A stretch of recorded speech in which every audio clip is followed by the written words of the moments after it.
Podcasters seem to be moving away from introductions because we lose most of our listeners in the first 30 seconds. So I'm going to keep this quick. Today's guest is someone who built a multi-million-dollar business herself and now coaches others on how to do it. And she shares her rough story of coming from a household with addiction, domestic violence, sexual assault, and going on to be a multi-million-dollar success. Please enjoy Shani Taylor. Nice one. Shani, thank you so much for coming on. So you're someone that I'm working with on a business project, and I know that you help lots of other entrepreneurs as well, many things that they do. I want to get onto that, but I want to start with your personal story because I think that's the most inspirational thing. So would you mind just starting with where you are now and what you do, and then we'll get into how you got there? We'll go backwards. Okay, so basically when people ask me what do, I just try to make it as simplistic as possible, and I say that I'm a business coach. But as with everything, there's so many different areas that fall under that. And, business coaching, you shouldn't be a jack of all trades. You should be really specific about what you focus on. So ultimately what I do is I take businesses to their first 1 million in revenue. And it's really interesting. When I started out, this is not where I started, but when I started out, I just predominantly had coaches and consultants as my clients. But as I've grown, as my wisdom has grown, as my capability has grown, as my business has grown, we now have every type of industry from farming to finance and everything in between inside of my community. And I've got clients in 24 countries around the world. And really it's, from people just starting out with an idea and not really clear on their offer all the way up to people doing 7 figures and beyond. Awesome. And outside of the business thing, where are you at in your life at the moment? Where am I at in my life? Oh my God, Tom. Well, I'm about to turn 41 and my son is about to turn 18. Literally, we've got like birthdays 4 days apart. So he's about to turn 18, which is monumental. And I don't have anything else to share. I literally spend 98%, I reckon, of my time working. If I'm not working, I'm exercising or I'm sleeping or spending time with my son. And that's pretty much, actually, so I was at an event a couple of weeks ago. Do you know who Bruce Buffer is? I do, yeah. Right. UFC announcer. Yeah, like the voice of the UFC. Ended up having dinner with him that night, actually. But when he was being interviewed, he said something that really resonated for me, which was basically find something you love and build a business around that, because then you don't have a job, you have a lifestyle. And I think you probably resonate with this as well. Like, I don't need to have a clock off time. Do you know what I mean? And even it's so interesting when people say they've gone into business for more time. And I'm like, you're going to work, if you want to be successful, you're going to work longer, harder, more. It's going to infiltrate every area of your life. You do not go into a business or any business to have more time. That is the most ridiculous thing I've ever heard in my life. Once you've put the time in, it can give you freedom of how you allocate your time in the future. On the other end. I fully agree, but it's like it's going into a tunnel so you can have more light. Yes. You're not going to get that immediately. You're going to be in the dark for a long time, but then there is big light at the end of it if you can persevere and get through that tunnel. Yeah, and, there's super cliche sayings out there, but they're not so cliche because it's true. But it's like, are you prepared to sacrifice for 2-3 years, go all in and, immerse yourself in whatever the thing is, so that on the other side you can have a degree of freedom that you've never had before, so you can have more money, so you can have more time. And then as it turns out, you want to spend that money and time reinvesting back into the thing that you love to do anyway. And, I often say that I have what most people don't because I'm prepared to do what most people won't. And I think that, like, I've grown so rapidly in my business. I mean, in my first 30 days, I had no offer, no idea what I was going to do, no audience. And yet in my first 30 days, I did over 5 figures in revenue.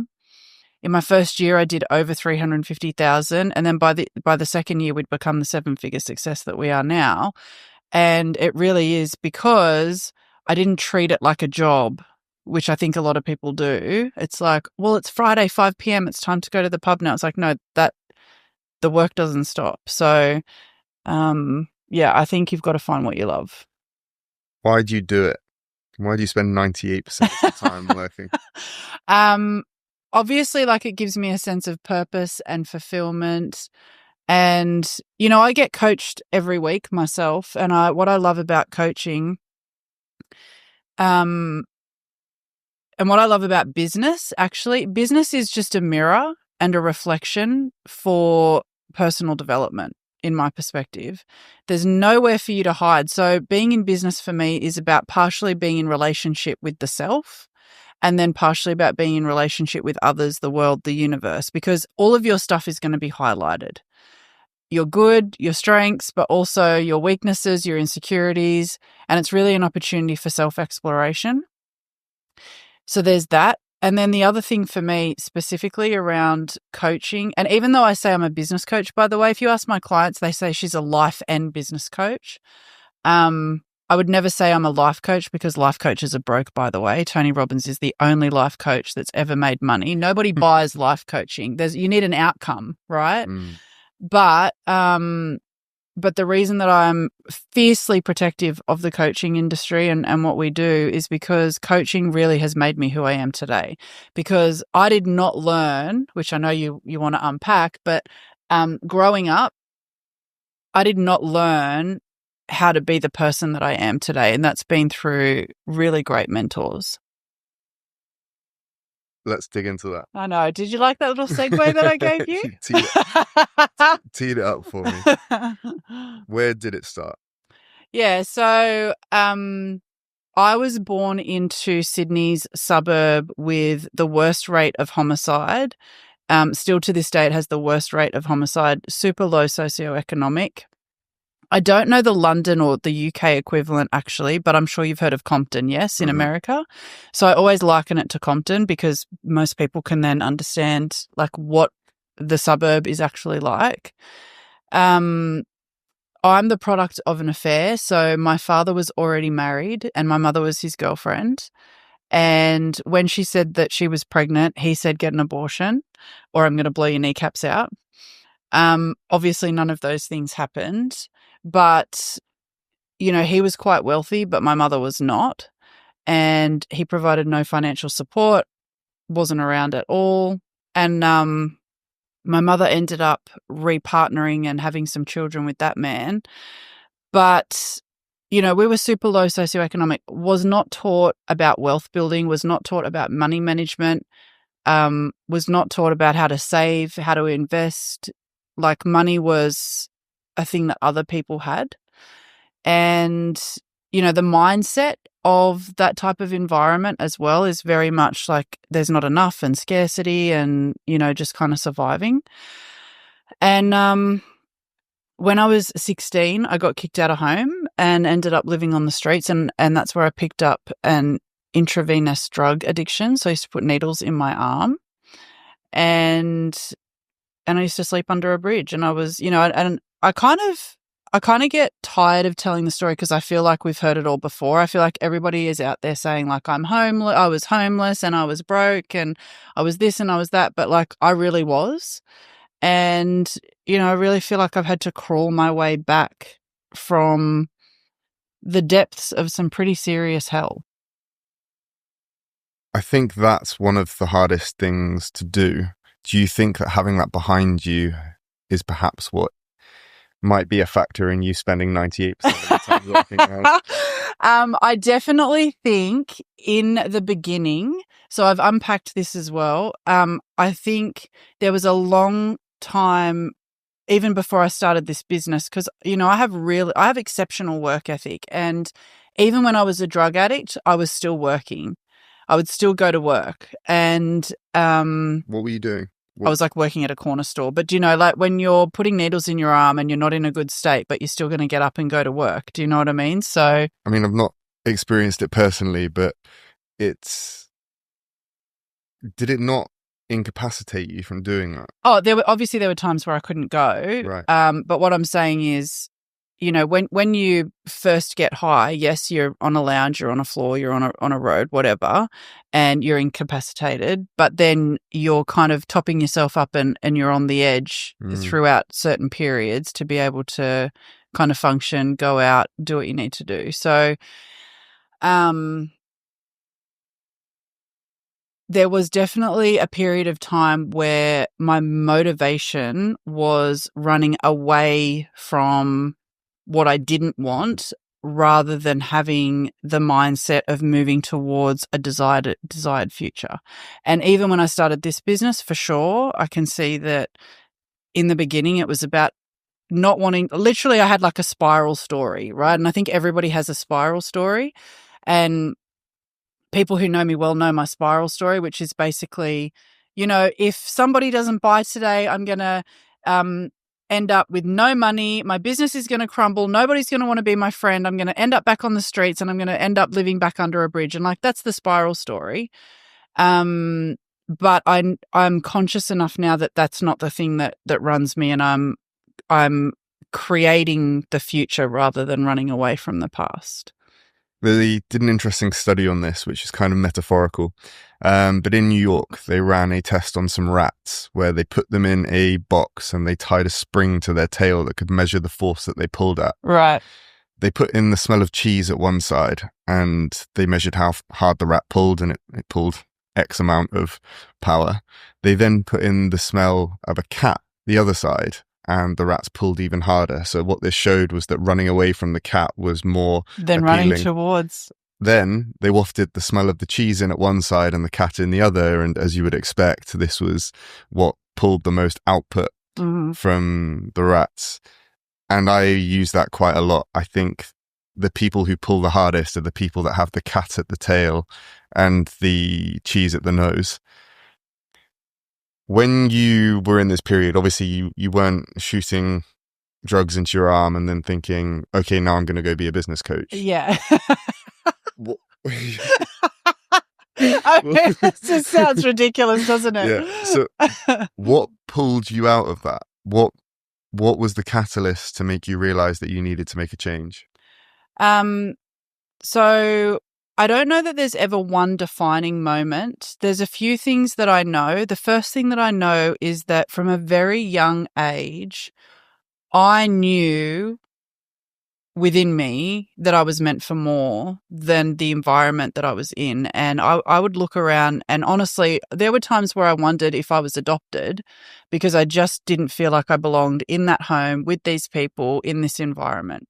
Now, that's not to say that I had the certainty. I was young, even as a teenager, it was like a humming in the background, but it wasn't something at that stage where I was like absolutely certain about. So there was always that. The other thing as well is that from a very young age, I always wanted to have my own family. I knew I wanted to have children. And I think it's because I felt like I didn't belong where I was. So again, my mother had repartnered. They had children. So even though these people were my half sisters, it still wasn't, it didn't feel like it was my family. And so because I felt so displaced, I knew that I wanted to have my own family to create a space where I belonged. Now, interestingly, I thought that I would have 5 children. No, 1 was enough. Got it right the first time. But one of the core drivers for me has been my son. And me and his father met when I was 18, and I don't know why, but I was kind of like, this man is going to be the father of my child. Was this in the drug period? This was in the drug period. Yeah, it was. And but I was super clear and super certain that I was going to have that person's child. So we were together for kind of like 3 or 4 years. There was a discussion. My son was planned. And because there was a discussion around having him, for me, that was when it was time to do my first cleanup. So I stopped taking drugs so I could have my son. Was your partner in the same boat as you? No. how does a relationship work when one person is Well, it doesn't, right? because I mean, the relationship was pretty turbulent anyway, just the dynamic between us. And then when I had my son, 11 weeks later, me and his father broke up. So I was a single parent from, when my son was 11 weeks old. Now, that's not to say that I was completely fixed, or like who's sitting in front of you today was not who I was. There was still a long way to go, Of course. right? But that was like the first kind of checkpoint. Like, okay, my life is bigger than my own now. This is my reason to try and create a sense of normality. I was still like had a unhealthy relationship with alcohol for like probably another 15 years after that. So it had been a process. Like, you don't just wake up one day and go, oh, I'm a completely different person. And actually, I feel like I'm starting to age in reverse now. And somebody even said that to me yesterday, like, because I made a post on social media last night of like a before and after. And the photo that I used in that post was only 5 years ago. So I was still like abusing alcohol and stuff even when I first started my business. It's been a process. It's not like you just wake up one morning and everything's changed. It's evolution, right? That makes sense.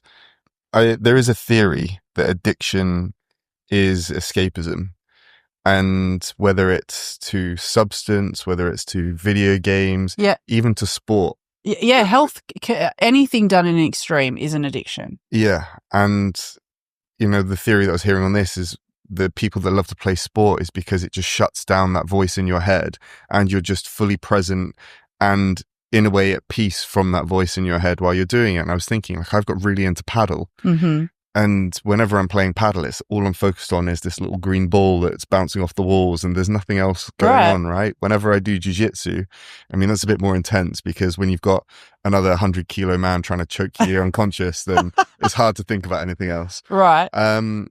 But I think that that's there. So it makes me curious. Obviously, it's understandable where you came from, why you would be looking for something like that. But what's your relationship like with yourself? What's your inner voice like? Such deep questions, Tom. First of all, what I do want to say is that I think we need to stop making addiction wrong. And it's really interesting because society will say, oh, drug addiction, you're a bad person. But then, if you're into fitness and health and all the rest of it, then that's labeled as good. And I think we need to realize, first of all, you don't get rid of addiction. It just transforms. So, and I think everybody has their addictions as well. And you can either be unconscious to the addictions, or you can be conscious and create something that's inspiring to you. So obviously, like, people would say, oh, you work 98% of your time. Well, then that's unhealthy and that's an addiction. But I'm consciously creating this one instead of just like, subconsciously choosing something. So I don't think addiction is wrong. I think you can use it to your advantage.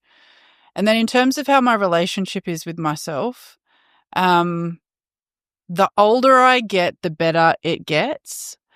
And obviously, I think that there's a time factor to that. I think, even with wealth building, right? Everything needs time to compound. So I think, I don't know if anyone who hasn't been a drug addict, I don't know if they can understand this, but imagine how much you have to hate yourself to put needles in your arm, and to completely write yourself off. Like, so at one point, I really didn't like myself. And now I think that, like, I look in the mirror and tell myself, you look good today. And it's not something that I have to force. Like, it happens. And I think I'm really kind to myself. And I still have all of the normal thoughts like, I'm not good enough. I'm not doing enough. I'm not going to make it. I should be better. But I think the difference is that I can recognize those thoughts and not entertain them as all-consuming, but rather get curious about them and also not make them wrong or make me wrong for having them.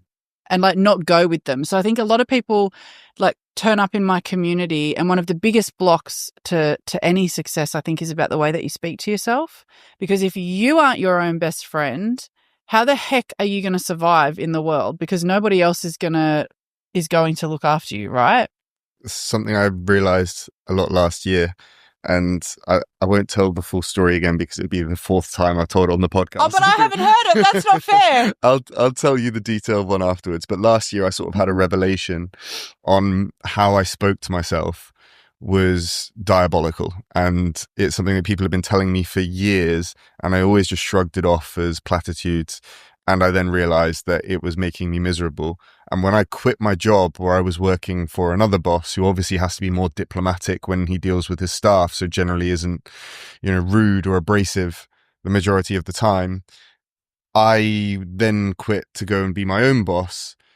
And I am more horrible to myself than anyone else on the planet, right? So I think I'm going to go be free. Like, no, you're going to work for someone that hates you. Right. Like, that's something that I am now working on as well. And as you say, it's been a compounding of lessons over my life that has now led me to this one, which again, I hope will compound onwards as well.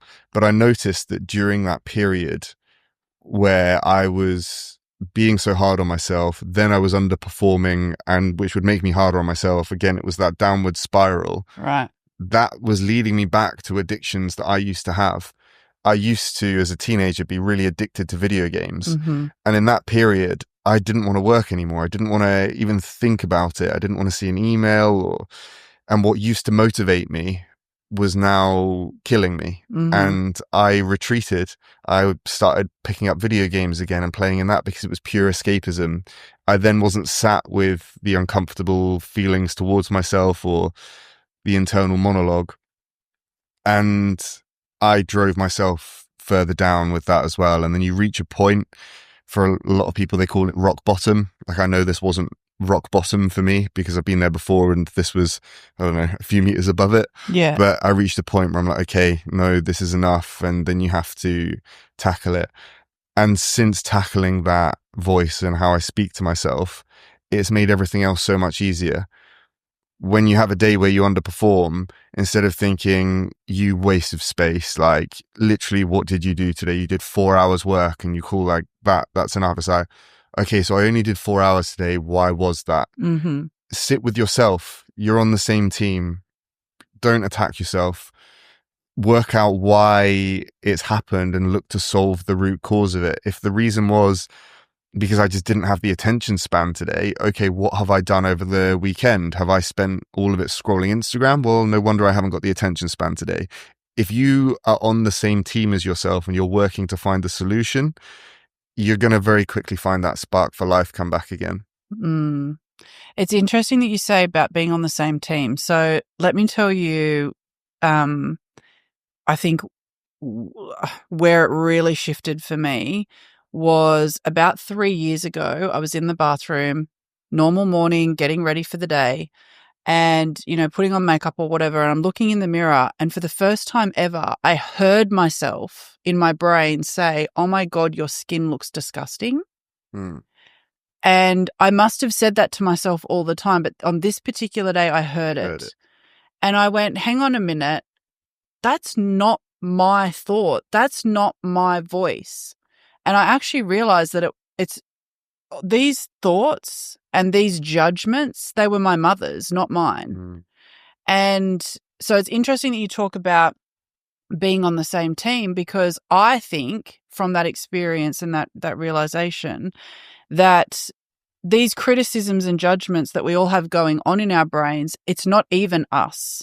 They're not ours, because there's no way that somebody would say to themselves, your skin is disgusting. You had to have gotten that from somewhere. Mm. Do you know what I mean? So that's the other thing as well, is like, I don't even feel like I need to justify if I've put myself down or judged myself. I don't feel like I need to go on a fact-finding expedition to justify why maybe I laid on the couch for 3 hours today. Mm. I think it's more about recognizing that those judgments aren't even mine. And if I'm on my team, then my team gives myself what I need today. And if it's 3 hours on the couch, then so be it. I think you've reached a point through experience, through having gone through all this, where you trust yourself enough that if you need 3 hours on the couch, it's because you needed 3 hours on the couch. I don't have that self-trust at this point. Okay. Because I have that, the cat that I'm running from is that video game addicted teenager. Like, I know that when things get hard, I can revert back to that, and 3 hours on the couch would be a good day. It would probably be more like 12. Yeah. So I have to balance that. Yeah. And by the way, and there's no judgment in that, because 10 years ago, like, I didn't trust myself. And so it would have been okay, now I've got to get back on the treadmill and run even faster and harder to justify why I had this break. So it's such a incredible ability that you have to be able to see that, because it obviously, again, it's all a process. And I do trust myself. And I think that we come back to this time factor. And I don't even know how old you are, but clearly you're younger than me. But I think it comes back to this time factor as well, where, because the trust in self is only built actually in the challenge, in the downturn. The trust in self is not built by doing the good things. The trust in the self has been built up from perceived failing so many times, and in each failure, getting incrementally better and shortening the gap at how long it took for me to come back. I like that. Do you know Alex Hormozy? Yeah, of course. One of his lines, it's a slightly different take on what you were saying there, is that we build self-confidence not by saying affirmations in the mirror, but by having an undeniable stack of evidence that we are who we say we are. Yeah. And I think you sound like you have built that for yourself. You have been through shit to the degree that most people can't actually relate to or understand what it must even be like. Because the thing with recreational drugs is it floods your brain with serotonin, dopamine, and everything else, so that then when you're going to tackle things in normal life, it doesn't even register on those scales. So what would usually drive most people, for you as a recovering drug addict, it wouldn't have even ticked the meter. Yeah. So to come through and beat that, you have that stack of evidence, right? You've then got the fact that you have spent 98% of your time working for X amount of years. So you know that's who you are. You build your identity around that. I am someone that spends 98% of my time working. My identity wasn't, I'm someone that spends 98% of my time working. My identity is I'm someone that, if I'm given the chance, will probably be lazy. So I need something to motivate me to go forwards. And until I have built, and perhaps because I'm 30, by the way, so I've 10 years time, if I prove to myself that actually I am able to self-motivate, I am able to keep going when things get tough and not retreat into childhood bad habits, then I would perhaps shift my sense of identity. And then I would trust myself that if I had 3 hours on the couch, I'd be like, wow, I needed that. Yeah. One of the things that I noticed from an early point, like early 20s, was that if the night before, if I didn't have a clear plan of what the next day was going to look like, then the day started on the couch and that's where it finished. And so, one of the ways, and there's been many contributing factors, but one of the things that allowed me to give up drugs was that realization that I had to be really clear on what I was doing the next day, right down to what time am I waking up, what am I doing first, what am I doing next, what's happening by lunchtime, and again, it's a process, but that really did make a difference for me. 100%. Yeah, otherwise the day is over. And by the way, we've spoken about the drugs, and that's significant in itself. But then the other thing that we haven't even spoken about is in 2011, and I don't know how much of my story you know and what you've seen. I don't think I know 2011. I think I know the start and the finish. Okay. So the middle is... Let's break it down, Tom. So, I had my son. I went to work for somebody else. I ended up in recruitment, very quickly worked my way up in recruitment, ended up being given a branch manager job. So I was managing a branch of an international recruitment agency, which was brilliant. Had started to think that I'd created a sense of normality for myself and my son, was earning pretty good money, but still at this point, I hadn't learned to value myself for money. So even though I was earning good money, I was still living as though I was broke, because broke is a mindset before it's a bank balance, right?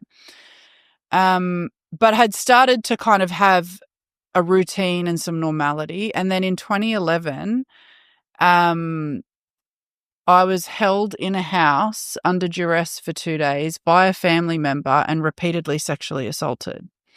And that experience left me with PTSD so significant that at one point I wouldn't even leave the house. So we talk about, this drug addiction, which was kind of like, well, phase 1 is being born into just complete chaos. Phase 2 is the drug addiction. And then phase 3 is, rape and PTSD. So again, I would just use that to reiterate that the self-trust is built in these challenges. And I look at people who've maybe had a bit of an easier life, and I would hate to be that person, because something is going to happen in life. And if you don't have the skills and the resources to be able to deal with it because you've not had challenge or you've had it relatively easy, then life is going to not end well. Again, just adds to the credentials here. Do you know Alex Honnold? No. He's one of the most famous rock climbers in the world. Okay. And he climbed the wall of, I can't remember the name of it. I think it's El Capitan in Yosemite. It's something like it's over, I'm about to completely make it up. I don't know. It's a bloody big wall. Right.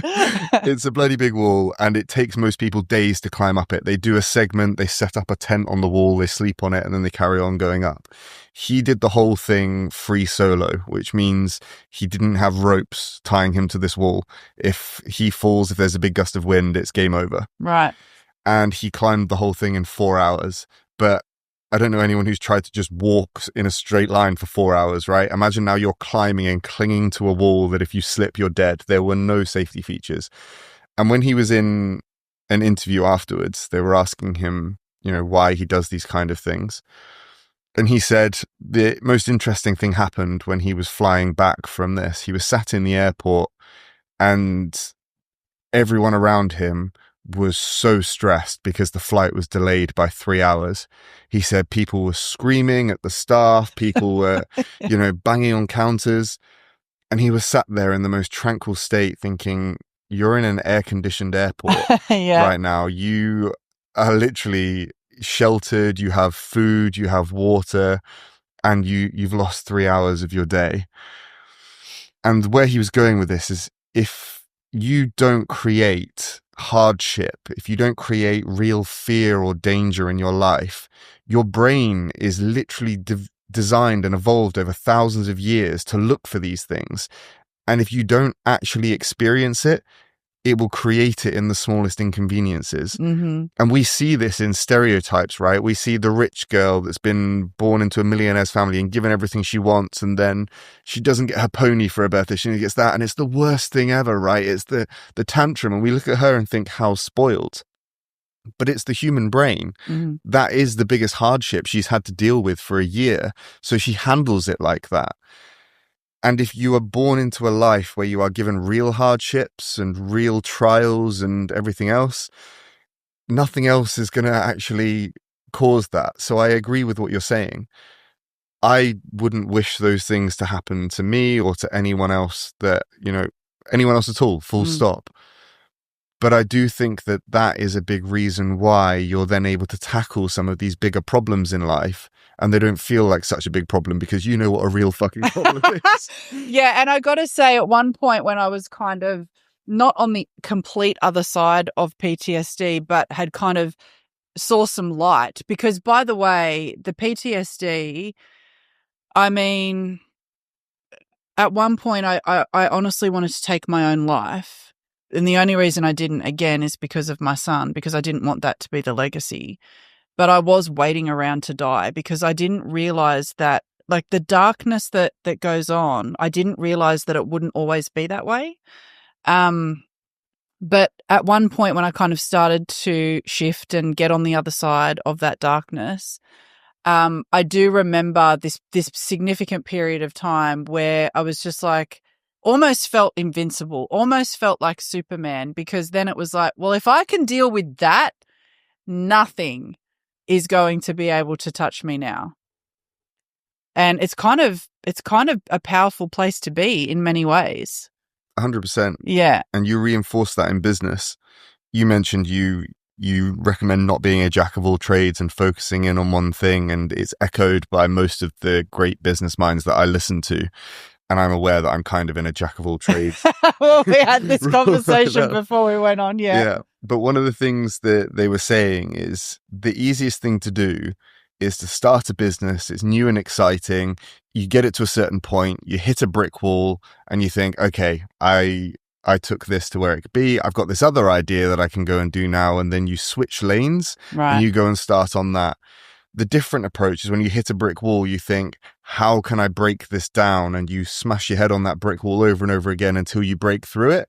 And then you carry on down that road until you hit the next one and you go. And by doing that, you reinforce that habit in yourself that you are someone that breaks down walls and you go. If you are someone that then switches lanes when you hit a brick wall, you train yourself so that when something is hard, you don't look for a way around that hard thing. You train yourself to go and look for an easier route. And that reinforces. And the problem with entrepreneurship is the biggest reward we get is the first time we quit our job and we start our first business. The feeling of freedom, the feeling of, okay, now I get to be my own boss and get to do what I do. So we reinforce that quitting and starting again is the best thing.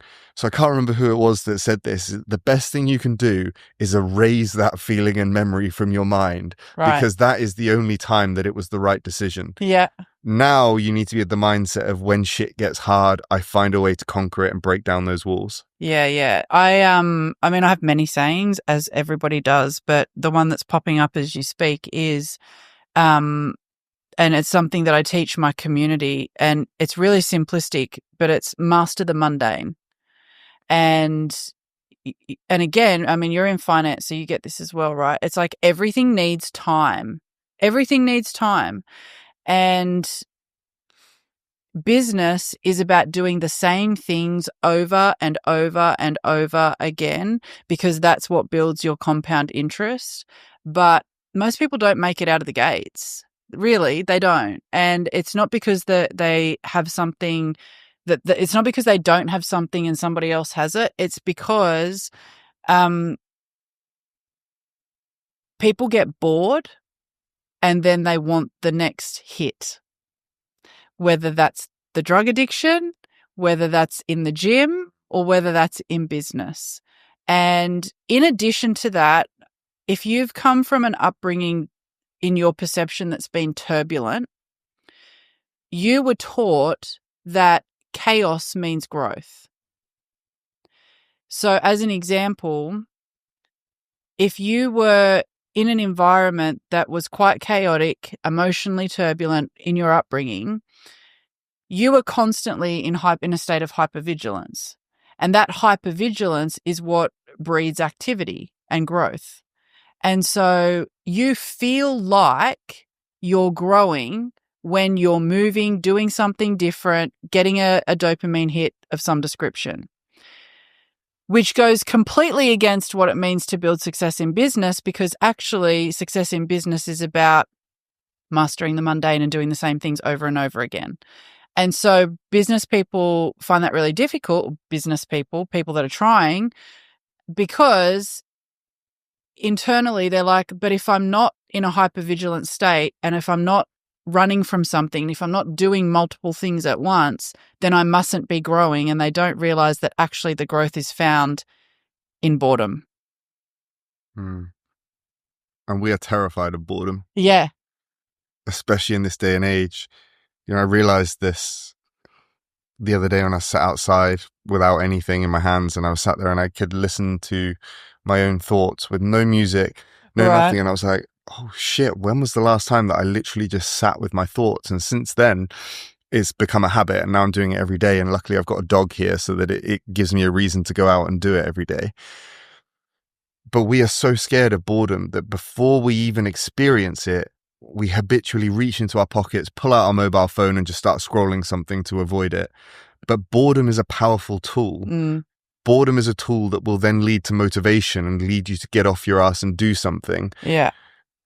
So it's something that you should weaponize and utilize, not something that you should avoid. But I get it. Like, I'm preaching as someone who's probably the biggest culprit of it as well. And Juria said this to me, the girl who helped me with my social media. When we were doing the TikTok, I was like, great, like, this is exciting. You know, we're gaining hundreds of thousands of followers. Like, let's do it.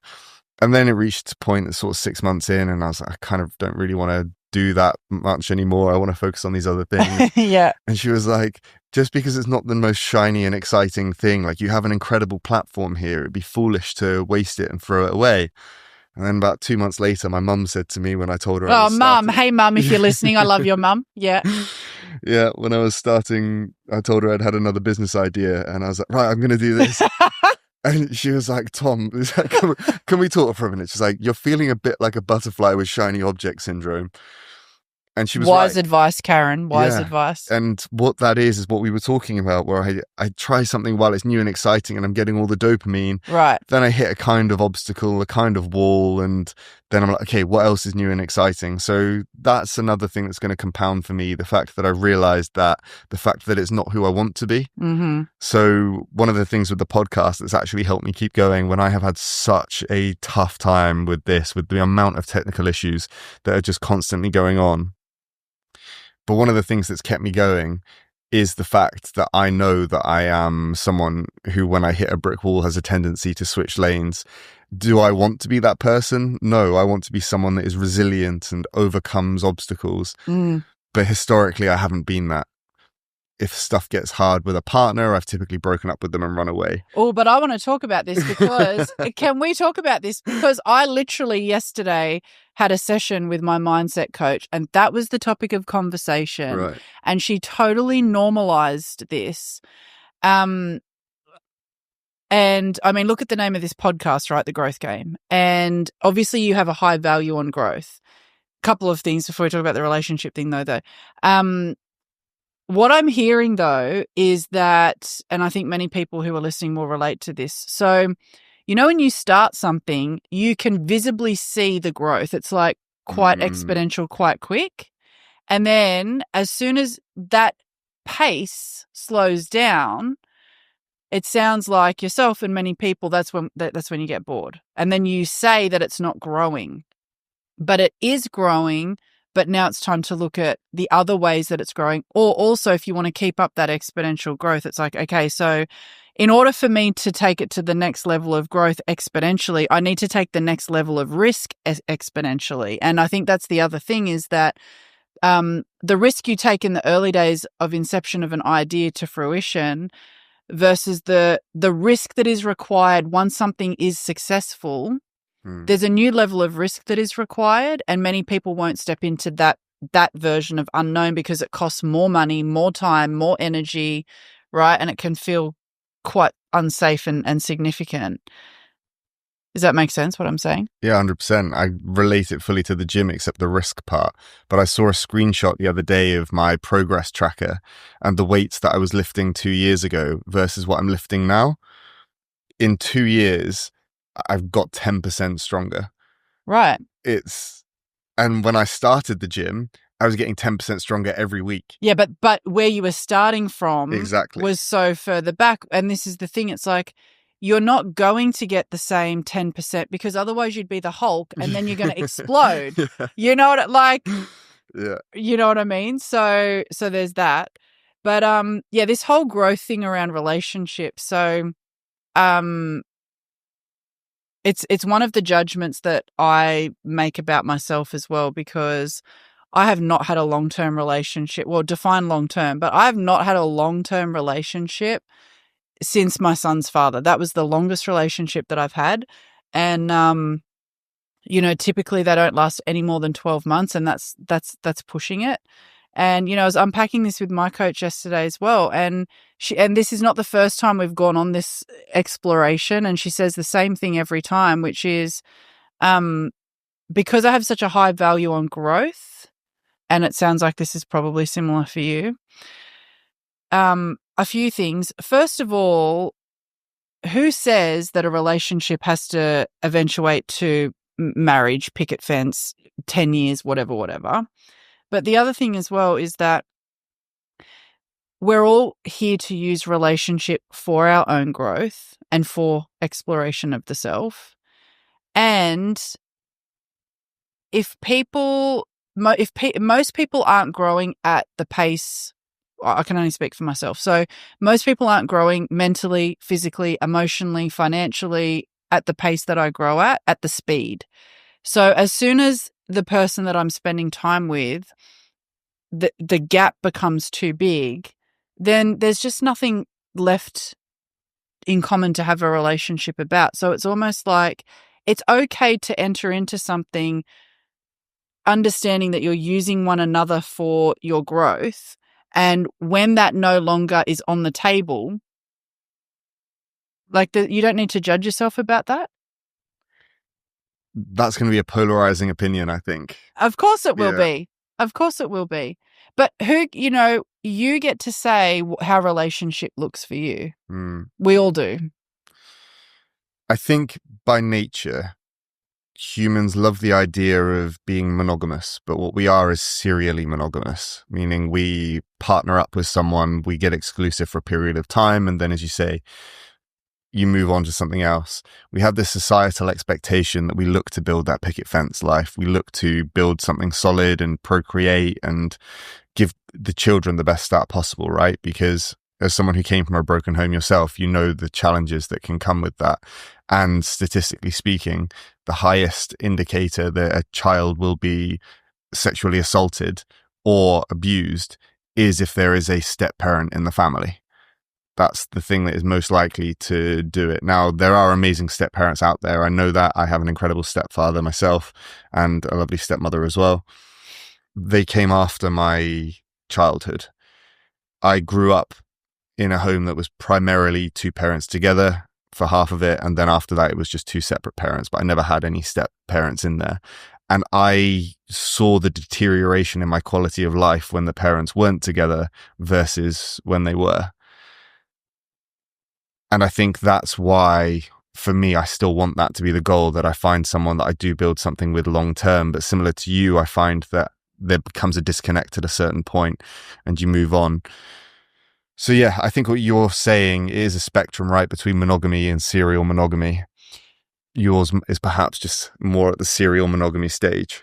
Yeah, I mean, it's not that I'm not open to finding something and building with someone long term, but I think I'm now starting to give up the judgments around why I haven't, and also that it doesn't have to be the end goal. And I think it's probably, I'm so glad I had my son young as well, because I don't need relationship the same way that perhaps a woman in her early 30s needs relationship. If you haven't had kids and you do want that, then ultimately people are coming together for that goal. Whereas it's really freeing to not have that as the thing. So I get to really choose the person or people that I spend my time with.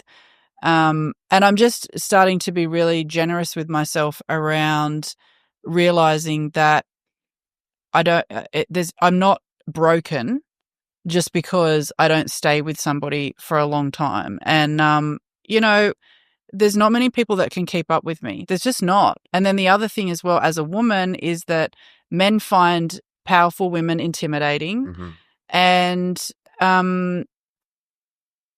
I don't know about you, Tom, but I look at my exes even 6 months later, and this isn't a bad-mouthing expedition. This is literally if I go back and have a look, there's an energetic frequency that is just not a match anymore, because I can see how much I've grown, whereas they've stayed the same. And that's not a judgment on them. Everybody gets to do and be who they want to be. But it's like, if I'd stayed with that person, then I'd be deeply unhappy and I'd be held back. And it's not okay for anybody to hold anyone back. The Prime Minister of Australia actually was interviewed recently, and I loved what he said. The interviewer said, like, what's your ethos? What's your motto?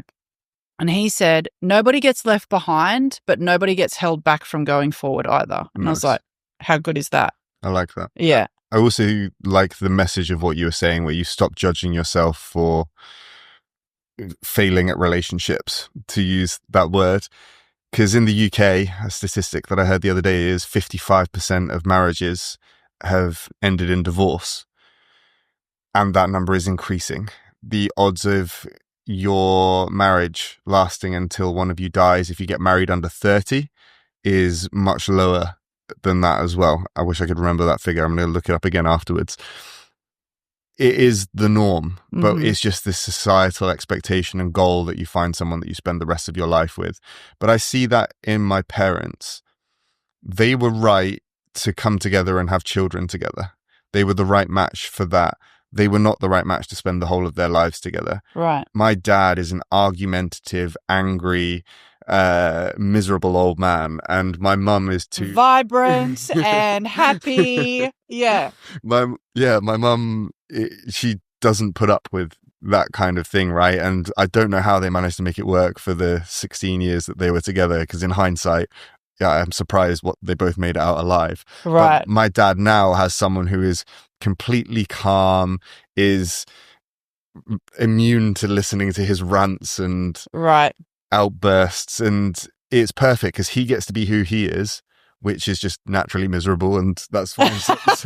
Some people are, and he gets to be someone that's with him that accepts him and loves him for that and is immune to it as well, because for some people they absorb that and take it in. Yeah. And my mum, she also has a bit of fire in her, and she has someone who is completely calm, and now she's the fierier one in the relationship and can let her be who she is. But I do think that they're right for each other. My mum and my stepdad, and my dad and my mum now. Yeah. My dad and my stepmom now, but they weren't the right pairings 40 years ago. Yeah. So I do think that, perhaps we should take this pressure off us to find a life partner, because the odds that you find someone that is right for you at every stage in your life and grows at exactly the same pace that you do is extremely unlikely, especially if you make growth a focus of yours. Yeah, and the only reason that the divorce rate wasn't what it used to be was because society looked and frowned down upon it. The same problem still existed in relationships 20, 30, 40, 50, 100 years ago. The only difference is now the way that society views and accepts ending relationships has changed. That is it's spot on, and it goes even deeper. My grandmother, she was in an abusive relationship where my grandfather beat her. Yeah. He was prolifically sleeping with other women and wasn't even trying to hide it, and cheating on her. And I said he didn't need to, because society told him he was the hero and she just had to stay, right? It wasn't the society thing. So I asked her this. I said, why did you stay? Like, why did you put up with this? She was like, I had nowhere else to go. And no financial... That's the thing, because she's from an era before women were empowered to go out and earn their own incomes and everything. Like, she couldn't go out and earn an income and raise 2 children. If she left him, it wasn't the case that her family had an extra spare bedroom that she could go and live in. It was a case that she was financially prisoner. And I do think that is one of the best things that's come out of the recent shift in equality to bring women the power to work. Now, there are downsides to that, in that we thought, oh, how amazing it will be if now, instead of having one household income that can provide for the whole family, we now have 2. Yeah. When the laws of supply and demand meant, no, now each of you earn half a salary needed to raise a family, so both of you have to work in a lot of cases. Yeah. So that's obviously not ideal, but the fact that women now have the choice and the independence to walk away from something that isn't right for them, we don't realize, like, we take for granted that wasn't there 50, 60 years ago. Not that long ago. Yeah. Yeah, that's right. Literally like 2 generations before. So, yeah, I mean, everything's going to come with ups and downs, right? But I think my core message around this anyway is you get to choose and define relationship that works for you. And I think it comes back to the whole, oh my God, my skin is disgusting. And, these self-judgments, it's like, I think you need to ask yourself, hang on, are these my desires for a relationship, or is this what I thought I was supposed to be doing? And because I think I've spent, a solid 20 years of my life trying to create a relationship that I thought I was supposed to, which is why it hasn't worked. Because it's all feedback, right? It's kind of like in business as well. If something's not working, like really not working, master the mundane, but it's all feedback. If something's not working, then is this actually aligned with who you are and what you want, or is this an injected expectation? I love that. Yeah. All right, Shani, one other thing that I wanted to cover with you was mindset, because one of the courses that you do with your clients is a millionaire mindset. Yeah. Tell me what that means. Okay, so I mean the program is so simplistic, but I think that's where the magic is. And in that program, I talk about the 3 different types of mindsets, and we've got our consumer mindset, which is also our 9-to-5 mindset, which is I put $1 in the bank, I want to be able to get $1.10 out, or I spend $30 on the book, I need to hold it in my hand right now. It's like this exchange that happens in real time. I do my 38 hours, I need my salary in the bank. And that mindset is not going to grow a business, but most people start their business with that mindset, right?